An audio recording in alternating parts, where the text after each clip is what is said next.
Hello guys, and today I wanted to talk with you about the child banner and if you should summon for C0 child. I'm a free to play player and I had child since the start, since he came out. So I think that my opinion is I think I'm suitable to recommend to other free to play, low spender, whatever, to other people if you should summon on him or not. So first of all, I want to say that child is not a DPS, is an on-field enabler. What does that mean? Basically, an example, in this team, jungling vape comp will use child to apply hydro and then vaporize every hit of jungling's burst.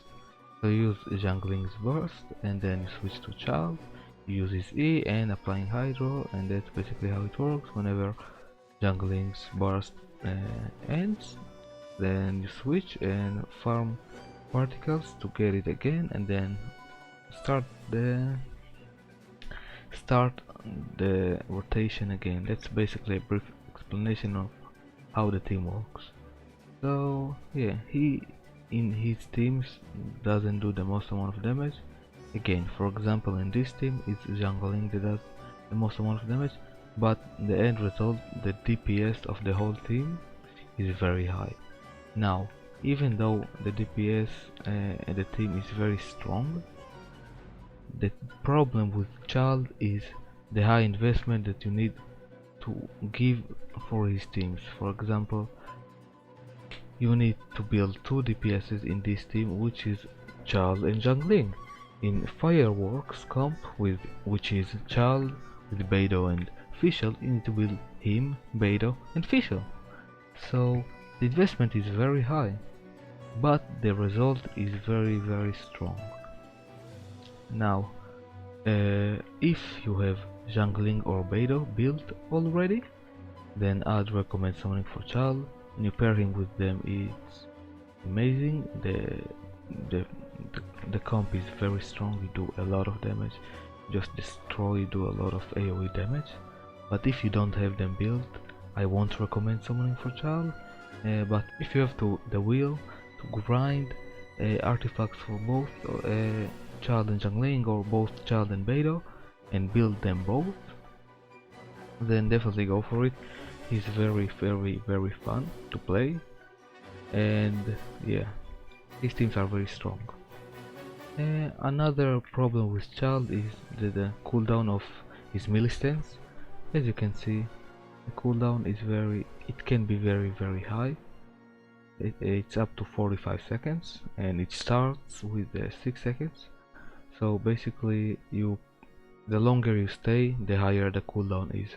So you play around the cooldown of his stance and do the most amount of damage while you're in his melee form, and then switch to the other sub DPS you have to generate the particles for him, and then whenever you have the bars ready and the rotation ready, you just start the rotation again and you do a lot of AoE DPS and a lot of damage and you just destroy.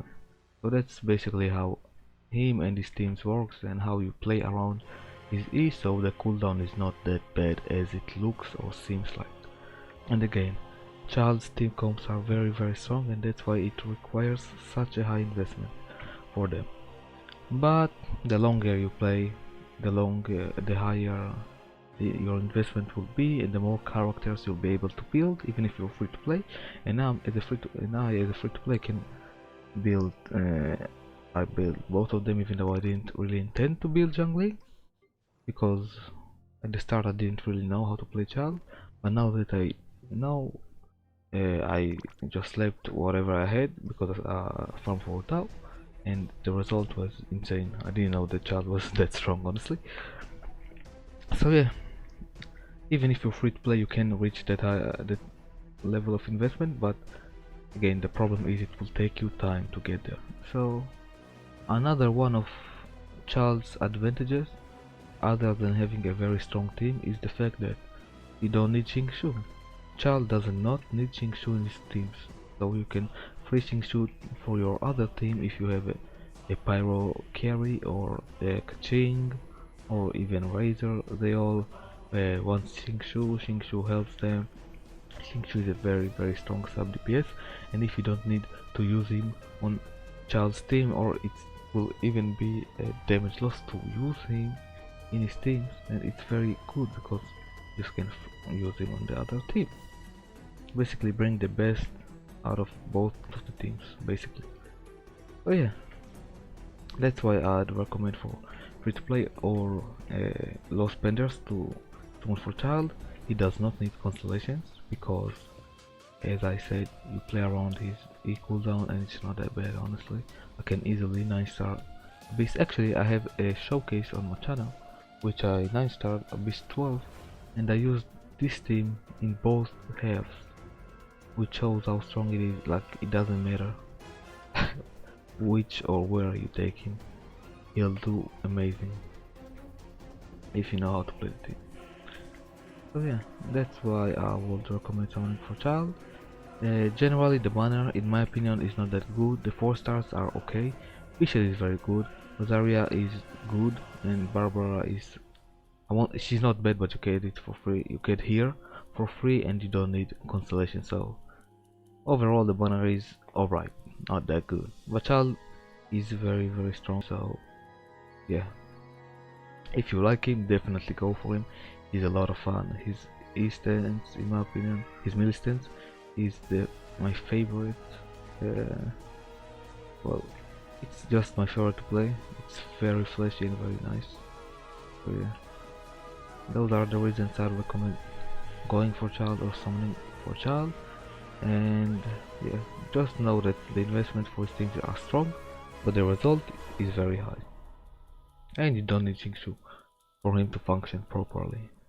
Yeah, that's about it. I hope I helped, and if I do it, then please subscribe. See ya.